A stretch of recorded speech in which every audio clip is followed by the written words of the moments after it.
Mobile phone charge নিয়ে বিভিন্ন সময় আমরা বিড়ম্বনায় পড়ে যাই। কোথাও বেড়াতে গেলে দেখা গেল মোবাইলের চার্জ শেষ, আবার চার্জার থাকলেও বিদ্যুৎ নেই। এসব বিড়ম্বনার অবসান ঘটাতে অবশ্যই রয়েছে দারুণ সমাধান। একটা পাতিলেবুই আপনার এই চিন্তা কমিয়ে দিতে যথেষ্ট। অবাক হচ্ছেন? মোবাইল চার্জের সাথে পাতিলেবুর কি সম্পর্ক, তার মজার তথ্য জানাচ্ছেন Sadia Afroz.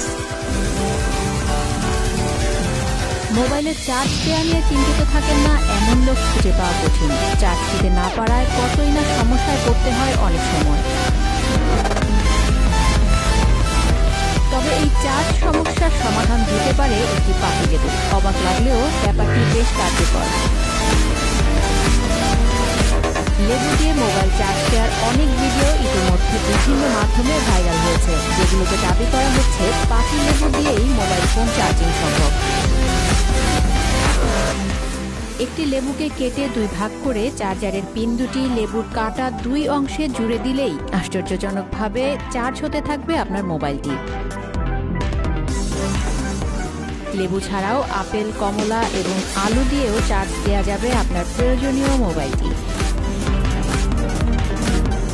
Sadia Afroz, TVN 24 news desk.